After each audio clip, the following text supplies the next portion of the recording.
Resumen del libro Primera de Samuel. En hebreo Shemuel, que significa pedido a Dios. Capítulo 1. Había un hombre llamado Elcana, de la tribu de Efraín, quien tenía 2 esposas, Ana, que era estéril, y Penina, quien tenía hijos. Cada año, la familia visitaba en el tabernáculo en Silo. Penina molestaba a Ana constantemente por la falta de hijos. Ana, en su tristeza y llanto, oró fervientemente al Señor, prometiendo dedicar a su hijo a Dios si él le concedía uno. Elí la confundió con una mujer borracha, pero ella explicó su deseo. Finalmente, Ana concibió y dio a luz a Samuel. Cuando el niño fue destetado, Ana cumplió su promesa y lo llevó al tabernáculo y lo entregó a Dios para que lo sirviera allí por el resto de su vida. Capítulo 2. Ana agradece a Dios por el nacimiento de su hijo Samuel y ofrece un himno de alabanza, resaltando la grandeza de Dios y su poder para exaltar a los humildes y derribar a los orgullosos. Elí bendice a Elcana, y Ana tiene 3 hijos y 2 hijas. Por otro lado, Dios condena la corrupción de los hijos de Elí, Ofní y Finees, por apropiarse indebidamente de las ofrendas, y pecar con las mujeres que servían en el tabernáculo. Un hombre de Dios le revela a Elí que su familia será juzgada y que ya no habrá sacerdotes de su linaje. La señal de que esto se cumplirá es la muerte de sus hijos, Ofní y Finees, en un mismo día. Capítulo 3. Samuel, quien ahora es un niño sirviendo bajo la tutela de Elí, es llamado por Dios durante la noche. Al principio, Samuel cree que es Elí quien lo llama, pero después de que esto sucede 3 veces, Elí se da cuenta de que es Dios quien está llamando a Samuel. Elí instruye a Samuel a responder diciendo: «Habla, Señor, que tu siervo escucha». Dios revela a Samuel que juzgará la casa de Elí debido a la maldad de sus hijos. Cuando Elí se entera de esto, acepta solemnemente la voluntad de Dios como verdadera y justa. A partir de ese día, Samuel se convierte en un profeta del Señor, y cada palabra que recibe de Dios se cumple sin falta. La reputación de Samuel como profeta comienza a extenderse por toda la tierra. Capítulo 4.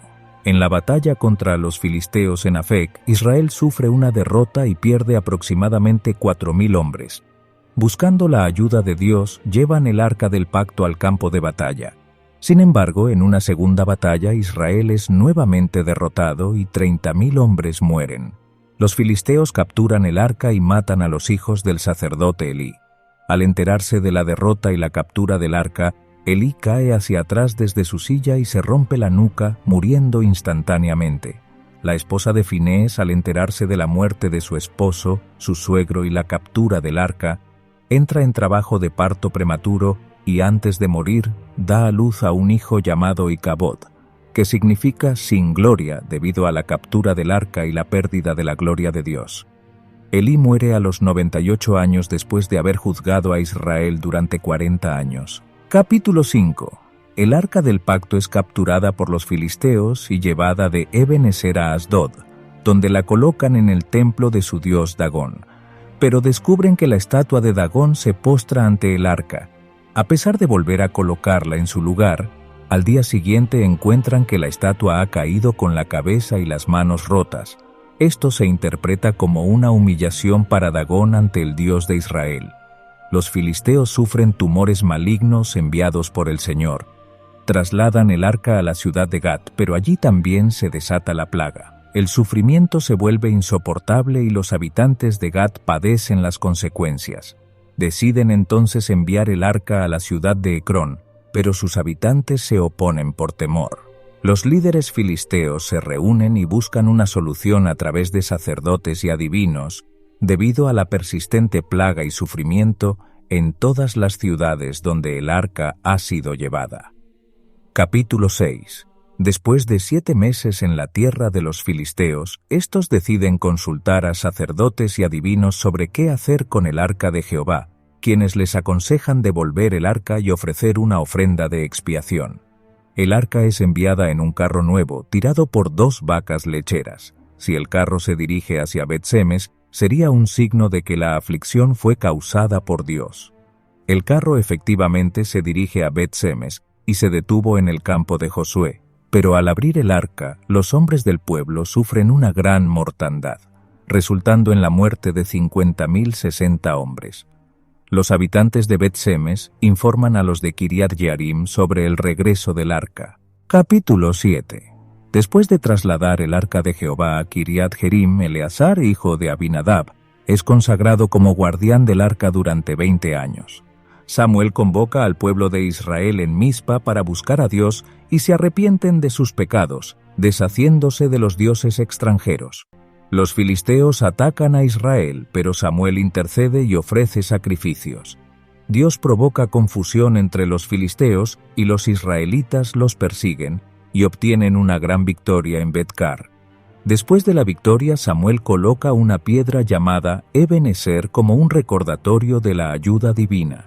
Las ciudades desde Ecrón hasta Gat son recuperadas por los israelitas. Samuel establece su residencia en Ramá y se convierte en líder espiritual y juez en Israel. Capítulo 8. Samuel, habiendo envejecido, nombra a sus hijos, Joel y Abías, como jueces en Beerseba, pero estos se corrompen, aceptando sobornos y pervirtiendo el derecho. Ante esto, los ancianos de Israel piden a Samuel que les dé un rey para gobernar sobre ellos. Aunque Samuel no está contento con la petición, busca la guía de Dios, quien le indica que acceda a la solicitud del pueblo. Dios le deja claro que no están rechazando a Samuel como juez, sino a Jehová como su rey. Dios advierte que el rey tomará a sus hijos e hijas como siervos, confiscará sus propiedades y exigirá diezmos y tributos. A pesar de las advertencias, el pueblo persiste en su deseo de tener un rey. Capítulo 9. Saúl, perteneciente a la tribu de Benjamín, es un joven alto y atractivo que está buscando las asnas perdidas de su padre, Cis. Después de buscar sin éxito, decide buscar la ayuda del profeta Samuel. Samuel, quien ya había recibido instrucciones divinas sobre el próximo rey de Israel, se encuentra con Saúl y lo reconoce como el hombre elegido por Dios. Además, le informa que las asnas ya han sido encontradas. Saúl y su criado comparten una comida con Samuel en ese mismo día, y al día siguiente se preparan para regresar a casa de Cis. Sin embargo, Samuel le pide a Saúl que su criado se adelante, y él se quede un momento más, ya que tiene un mensaje de Dios que debe compartir con él. Capítulo 10. Saúl es ungido como el nuevo rey de Israel por Samuel, quien confirma su elección divina. Se le dan señales que se cumplen en su camino de regreso a casa, lo que confirma la veracidad de las palabras de Samuel. Saúl se encuentra con hombres que le informan sobre las asnas perdidas, recibe panes y se encuentra con una compañía de profetas, experimentando la presencia del Espíritu de Jehová, profetiza y es transformado en otro hombre. Después de que estas señales se cumplen, Saúl espera a Samuel en Gilgal y se convoca a una asamblea en Mizpa, donde es presentado como rey ante todo el pueblo. Pero algunos hombres tuvieron en poco a Saúl y no le trajeron presentes. Capítulo 11. Naas, el rey amonita, sitia la ciudad de Jabes de Galaad y exige una condición humillante para hacer una alianza con ellos. Naas solicita que a todos los habitantes de Jabes se les saque el ojo derecho como muestra de sumisión. Los ciudadanos de Jabes buscan ayuda y Saúl, lleno del Espíritu de Dios, convoca a un ejército de 300.000 israelitas y 30.000 hombres de Judá. Bajo el liderazgo de Saúl, el ejército israelita lucha contra los amonitas y obtiene una victoria aplastante. Saúl demuestra su habilidad y valentía como líder militar, y el pueblo de Israel lo acepta plenamente como su rey. Después de la victoria, el reino se renueva en Gilgal, consolidando el reinado de Saúl como monarca de Israel. Capítulo 12. Samuel convoca a una asamblea en Gilgal para despedirse como líder de Israel, y confronta al pueblo por su pecado al pedir un rey. Les hace ver las consecuencias de esta decisión y señala la desaprobación divina con una manifestación de truenos y lluvia. El pueblo se da cuenta de su error, temiendo las consecuencias, suplica a Samuel que interceda por ellos. Samuel asegura al pueblo que Dios no los abandonará ni destruirá, pero enfatiza la importancia de no apartarse de Dios y seguir sus caminos. Capítulo 13. Saúl reúne un ejército de 3.000 hombres para enfrentarse a los filisteos. Jonatán, hijo de Saúl, ataca la guarnición filistea y provoca una reacción, preparando así la batalla. Sin embargo, el temor se apodera de Israel y muchos siguen a Saúl temblando de miedo, mientras que otros se esconden. Samuel instruye a Saúl que espere 7 días en Gilgal por su llegada para ofrecer sacrificios a Dios. Saúl, impaciente, decide ofrecer él mismo el sacrificio. Justo cuando está terminando, Samuel llega y le reprende por su desobediencia. Samuel anuncia que Dios le quitará a Saúl la realeza debido a su desobediencia y buscará a alguien con un corazón fiel. En ese tiempo los filisteos tenían el control de la fabricación de armas en Israel, y solo Saúl y Jonatán tienen espadas, mientras que los demás cuentan con herramientas agrícolas como arados, azadas, lanzas y hachas. Esto muestra la inferioridad de Israel en términos militares. Capítulo 14. Jonatán, hijo de Saúl, realiza un acto valiente y de fe al atacar a una guarnición filistea, lo que inspira al ejército israelita a derrotar a los filisteos. La victoria es atribuida a la intervención y poder de Dios. Sin embargo, en medio de la batalla, Saúl comete un error al hacer un juramento que prohíbe a su ejército comer antes de que la batalla termine. Esto causa que el pueblo se debilite por la falta de alimento adecuado y algunos incluso comen carne con sangre, lo que está en contra de la ley de Dios. Saúl busca la ayuda de Dios pero no recibe respuesta, lo que indica la desaprobación divina. Más tarde, Saúl descubre que Jonatán había desobedecido su mandato al comer miel sin saber del juramento. Aunque Saúl confronta a Jonatán, el pueblo lo defiende y reconoce su valentía. A pesar de los conflictos, Saúl siguió la guerra contra sus enemigos y consolidó un ejército. Capítulo 15. Samuel recibe un mandato divino para destruir completamente a los amalecitas como castigo por sus pecados pasados contra Israel. Samuel transmite este mandato a Saúl y le ordena que cumpla con esta tarea de manera total y sin reservas. Sin embargo, Saúl desobedece parcialmente las instrucciones y decide perdonar al rey amalecita Agag, y también guarda algunas de las mejores ovejas y vacas. Cuando Samuel se entera de esto, confronta a Saúl y le anuncia que Dios ha rechazado su reino debido a su desobediencia. Samuel ejecuta a Agag personalmente, cumpliendo con el mandato divino. Samuel proclama que Dios ha buscado a alguien mejor que Saúl para ser rey, y anuncia que el reino será quitado de Saúl y dado a otro. A partir de ese momento, Samuel y Saúl se separan y ya no tienen más encuentros durante sus vidas. Capítulo 16. Después de que Saúl es rechazado como rey, Samuel es enviado por Dios a Belén para ungir al próximo rey de Israel. Isaí presenta a sus 7 hijos mayores, pero ninguno de ellos es el elegido. Samuel pregunta por otro hijo. Isaí menciona a David, quien estaba cuidando las ovejas en el campo. David es llevado ante Samuel y es ungido como futuro rey de Israel. En ese momento el Espíritu de Dios viene sobre David, mientras que el espíritu se aparta de Saúl y un espíritu maligno lo atormenta. Los criados de Saúl sugieren que llamen a David para que toque el arpa y así Saúl encuentre paz. David se convierte en el músico de la corte de Saúl y su música tiene un efecto calmante sobre el rey. Saúl desarrolla un afecto por David y lo ama. Sin embargo, a medida que la historia avanza, la relación entre ellos se vuelve complicada. Capítulo 17. Se relata la famosa historia de David y Goliat. Tanto los filisteos como los israelitas se preparan para la batalla. Sin embargo, en lugar de enfrentarse directamente, el gigante filisteo Goliat, quien medía casi 3 metros de altura, desafía a los israelitas pidiendo que manden a un hombre. Si lograba vencerlo, los filisteos serían los siervos de los israelitas, pero en caso contrario, Israel serviría a los filisteos. El pueblo, junto con Saúl, temía ante tal desafío. En ese momento, David, quien aún era un joven pastor y no formaba parte del ejército, es enviado por su padre Isaí para llevar alimentos a sus hermanos en el campamento militar. Al llegar, David escucha las amenazas de Goliat y se ofrece voluntariamente para enfrentarlo. Aunque Saúl duda de la capacidad de David para vencer a Goliat debido a su juventud e inexperiencia en la guerra, David confía en Dios y menciona sus experiencias anteriores al proteger a sus ovejas de los ataques de leones y osos. David decide enfrentar a Goliat armado solo con su cayado, una honda y 5 piedras lisas de río. Cuando Goliat se acerca a David, éste lanza una de las piedras con su honda, alcanzando al gigante en la frente y dejándolo aturdido. David entonces toma la espada de Goliat y lo mata, mostrando así la victoria de Dios sobre el poderoso enemigo.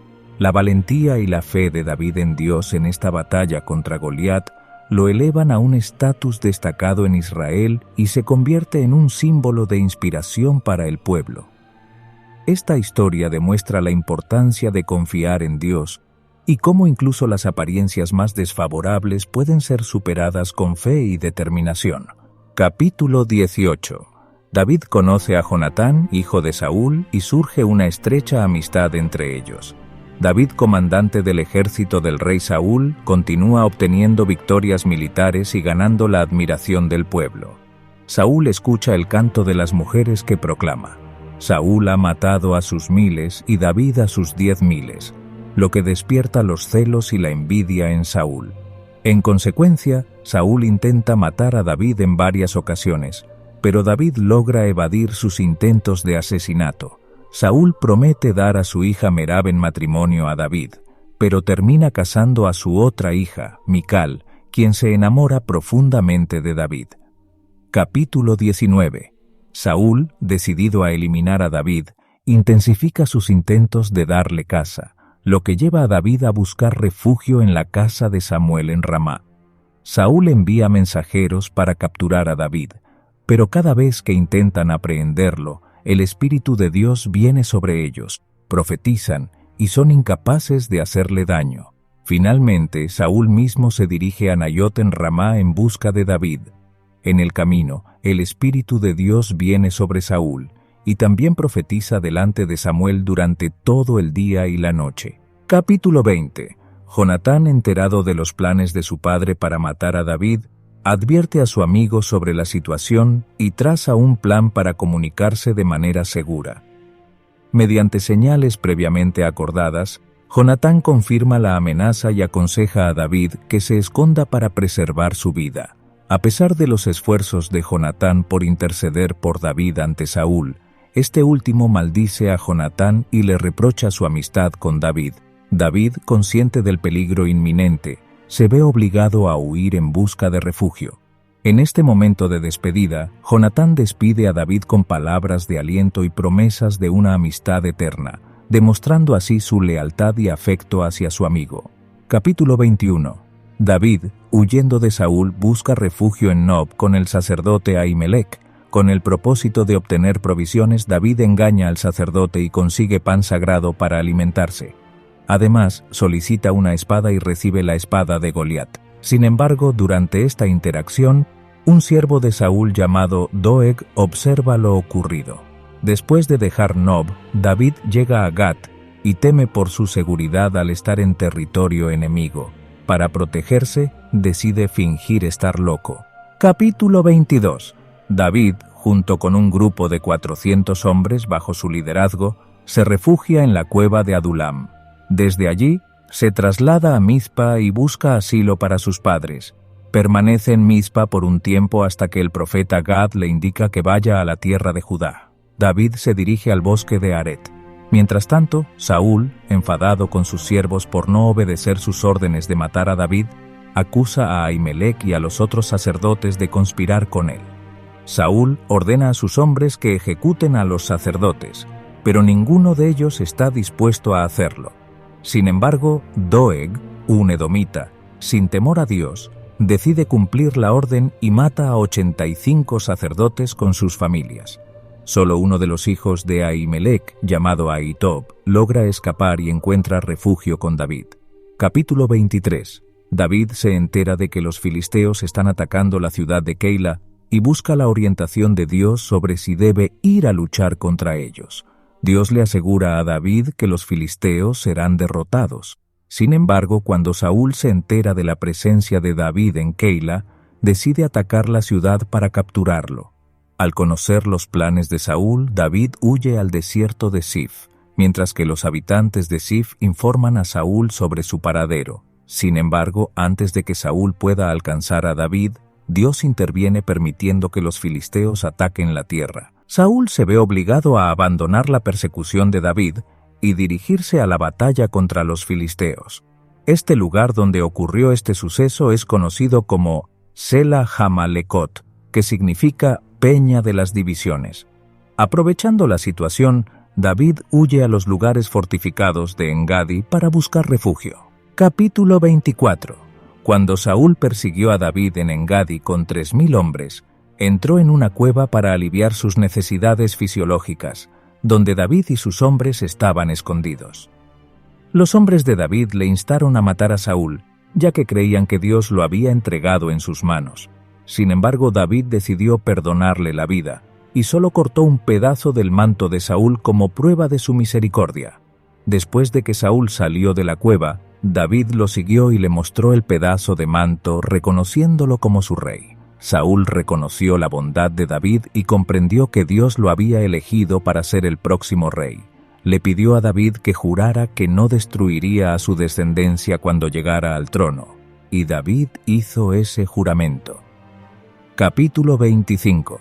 Después de la muerte del profeta Samuel, David envió a 10 de sus hombres a la casa de Nabal en busca de provisiones, ya que habían protegido y ayudado a los pastores de Nabal en el pasado.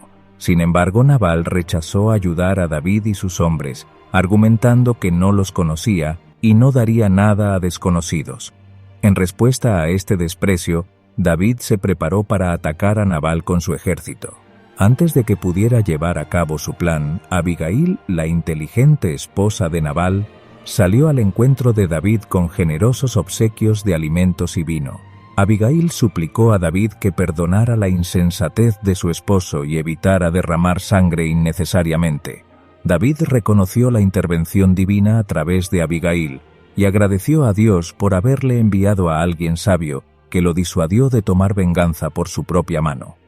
Abigail regresó a su hogar sin mencionar nada a su esposo hasta el día siguiente. Cuando Nabal se enteró de lo sucedido, quedó petrificado y 10 días después, Dios lo hirió y murió.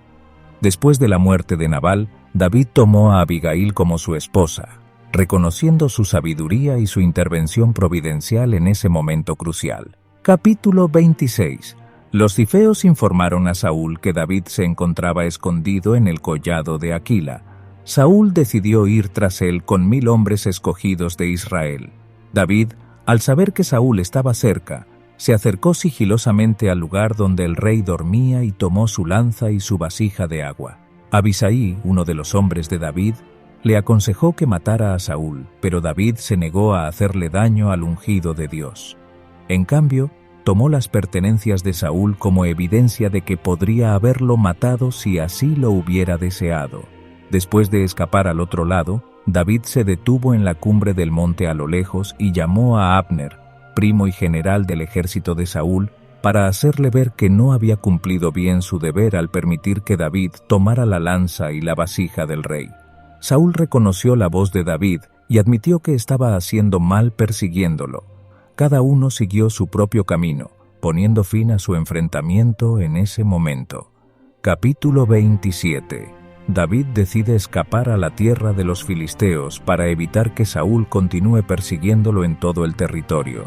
Se dirige a Aquis, hijo de Maoc y rey de Gat, donde reside con sus esposas Ahinoam de Jezreel y Abigail, quien antes fue esposa de Nabal, junto con toda su familia y los 600 hombres que lo acompañan.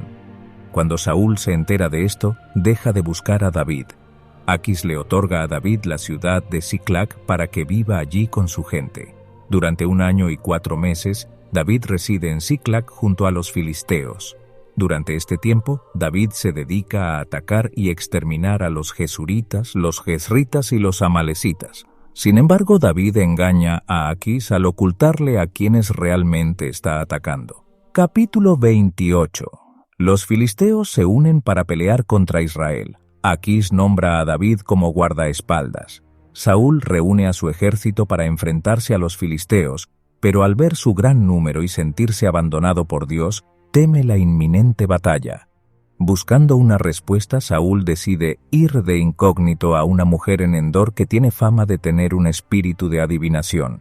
Por la noche, Saúl se dirige a la mujer y le pide que consulte al espíritu de Samuel, el profeta fallecido, para obtener orientación sobre la batalla. La mujer inicialmente se muestra reacia, ya que ella misma sabe que Saúl ha prohibido la presencia de adivinos en el reino. Sin embargo, Saúl le promete que no le hará daño y ella accede a ayudarlo. La mujer realiza un ritual de invocación y, para su sorpresa, Samuel se le aparece. Saúl pregunta por el resultado de la batalla, y Samuel le responde que Israel será entregado en manos de los filisteos y que él y sus hijos morirán al día siguiente. Saúl se llena de temor y desesperación al escuchar estas palabras y cae al suelo. La mujer intenta consolarlo y le ofrece alimento, pero Saúl se niega a comer. Después de mucha insistencia, termina comiendo. Saúl se va de la casa de la mujer lleno de temor y tristeza por las noticias que ha recibido. Capítulo 29. David y su grupo están listos para unirse a los filisteos en la batalla contra Israel, pero esto no agrada a los príncipes filisteos, quienes le solicitan a Aquis que los despida por temor a que, estando en guerra, David y sus hombres luchen a favor de los israelitas. Aquis, preocupado por complacer a los príncipes filisteos, le pide a David y a sus hombres que regresen a casa. Al amanecer, David y sus hombres se retiran y evitan luchar contra su propio pueblo. Capítulo 30. David y sus hombres regresan a Siclag en 3 días y descubren que la ciudad ha sido saqueada por los amalecitas y que todos sus habitantes, incluyendo las mujeres y los hijos de David, han sido llevados como cautivos. Desesperado, David busca la dirección de Jehová y recibe la respuesta de que los alcanzará. Determinado, David lidera a sus hombres en busca de los perpetradores. Durante su búsqueda, encuentran a un joven egipcio enfermo. Le brindan comida y cuidado para que recupere sus fuerzas y, a cambio, el joven les proporciona información crucial sobre el paradero de los merodeadores. Con esta valiosa guía, David y su grupo se dirigen hacia los merodeadores y finalmente los derrotan. Luego envía regalos del botín a los ancianos de Judá y a otros lugares donde había estado con su ejército. Esta victoria y distribución del botín se convierte en una ley y ordenanza en Israel. Capítulo 31. En el monte de Gilboa, Israel es derrotado y los filisteos persiguen a Saúl y a sus hijos. Trágicamente matan a Jonatán, Abinadab y Malquisúa, 3 de los hijos de Saúl. Ante la inminente muerte, Saúl decide quitarse la vida arrojándose sobre su propia espada. Al día siguiente, los filisteos encuentran el cuerpo de Saúl y los cuerpos de sus hijos, decapitan a Saúl y llevan sus armas al templo de Astarot, mientras que cuelgan los cuerpos de Saúl y sus hijos en el muro de Bet-San como una muestra de su victoria.